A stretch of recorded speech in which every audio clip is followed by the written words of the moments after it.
World ఛానల్కు స్వాగతం. ఈరోజు మనం క్వాంటమ్ లాంగ్ జంప్ ఏంటో తెలుసుకుందాం. భారత శాస్త్ర సాంకేతిక రంగం నిశ్శబ్దంగా ఓ అద్భుత మైలురాయిని దాటేసింది.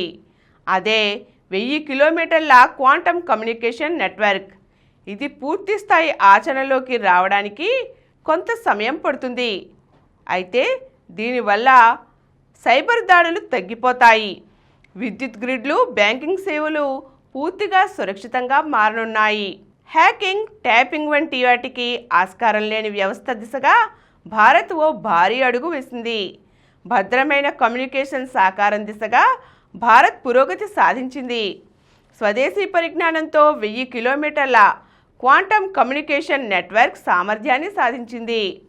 తద్వారా ప్రయోగాల దశ నుంచి భారీ క్రియాశీల నెట్వర్క్ను నిర్మించే స్థాయికి దేశం ఎదిగిందని స్పష్టమవుతోంది. ఈ రంగంలో దూసుకెళ్తున్న చైనాకు ధీటుగా మనం ముందడుగు వేస్తున్నాం. ఇది సమాచారాన్ని భద్రంగా బట్వాడా చేయడానికి ఉపయోగపడే అద్భుత విధానం. ఇందులో ప్రధానంగా ఫోటాన్ల ద్వారా కమ్యూనికేషన్ సాగుతుంది. ఈ క్రమంలో ఎంటాంగిల్మెంట్, సూపర్ ఇంపోజిషన్ వంటి క్వాంటమ్ మెకానిక్స్ విధానాలను ఉపయోగిస్తారు. సమాచార గోప్యతను కాపాడేందుకు క్వాంటమ్ కీ డిస్ట్రిబ్యూషన్ విధానాన్ని ఉపయోగిస్తారు. క్వాంటమ్ కమ్యూనికేషన్తో రక్షణ, ఆర్థిక, టెలికమ్యూనికేషన్స్ రంగాలలో విస్తృత ఉపయోగాలు ఉన్నాయి. జాతీయ భద్రతతో ముడిపడ్డ కమ్యూనికేషన్లను ఇది రక్షిస్తుంది. నిత్యం కోట్లాది లావాదేవీలకు వేదికైన యూపీఐ చెల్లింపుల భద్రతకు, బ్యాంకింగ్ నెట్వర్క్, విద్యుత్ గ్రిడ్లు, రైల్వే నిర్వహణ వ్యవస్థలపై సైబర్ దాడులను నివారిస్తుంది. క్వాంటమ్ కమ్యూనికేషన్లతో సున్నితమైన వైద్య డేటాను ఆరోగ్య పరిరక్షణ సంస్థల మధ్య భద్రంగా బట్వాడా చేయవచ్చు. సంక్లిష్ట భూభాగాలు, నీటి అడుగున, నేలమాళిగా, దట్టమైన పట్టణ ప్రాంతాల్లోనూ ఈ కమ్యూనికేషన్ వ్యవస్థను ఏర్పాటు చేయవచ్చు. క్వాంటమ్ కమ్యూనికేషన్లో సంకేతాలు ఫోటాన్ల రూపంలో ప్రయాణిస్తాయి.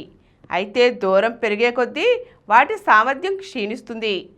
సాధారణ కమ్యూనికేషన్ సంకేతాల తరహాలో ప్రామాణిక రిపీటర్లతో వాటి సామర్థ్యాన్ని పెంచడం కుదరదు. ఇలా చేస్తే సంకేతాల క్వాంటమ్ లక్షణాలు దెబ్బతింటాయి.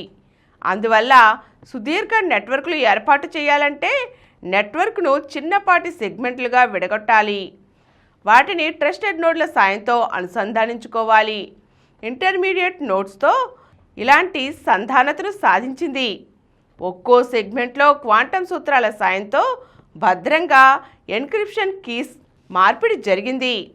ఇలా చిన్నపాటి లింక్ల అనుసంధానం ద్వారా క్యూకేడీని 1000 కిలోమీటర్ల పొడవైన నెట్వర్క్లోకి తీసుకురావచ్చని భారత్ నిరూపించింది. ప్రపంచవ్యాప్తంగా పొడవైన క్వాంటమ్ కీ డిస్ట్రిబ్యూషన్ వ్యవస్థల్లో ఇది ఒకటి. QNU ల్యాబ్స్ అనే అంకుర సంస్థ అందించిన స్వదేశీ పరిజ్ఞానంతోనే ఇది సాకారమైంది. 2024-25లో 6000 కోట్లతో భారత ప్రభుత్వం జాతీయ క్వాంటమ్ మిషన్ను ప్రారంభించింది.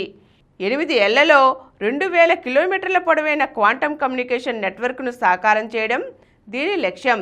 అయితే 2 ఏళ్లలోనే 1000 కిలోమీటర్ల లక్ష్యం నెరవేరింది. 2027 నాటికే ఎంతో ముందుగా మిగతా 1000 కిలోమీటర్ల నెట్వర్క్ కూడా సాకారం కానుంది. ఈరోజు మనం quantum long jump, quantum communication రంగంలో భారత్ సాధించిన గొప్ప విజయం గురించి తెలుసుకున్నాం కదండి. మరో చక్కని అంశంతో మళ్ళీ కలుద్దాం. ఈ కార్యక్రమం మీకు ఎంతో నచ్చింది కదా. ఇటువంటి మరిన్ని వీడియోల కోసం అనతి కాలంలోనే 21 కోట్ల వ్యూస్ సాధించిన సమరం ఛానల్స్ సమర్పించు సమరం సైన్స్ వరల్డ్ ఛానల్కు సబ్స్క్రైబ్ చేయండి, లైక్ చేయండి, మీ ఫ్రెండ్స్కి షేర్ చేయండి. అలాగే ప్రక్కనున్న గంట సింబల్ని ప్రెస్ చేయడం మర్చిపోకండి.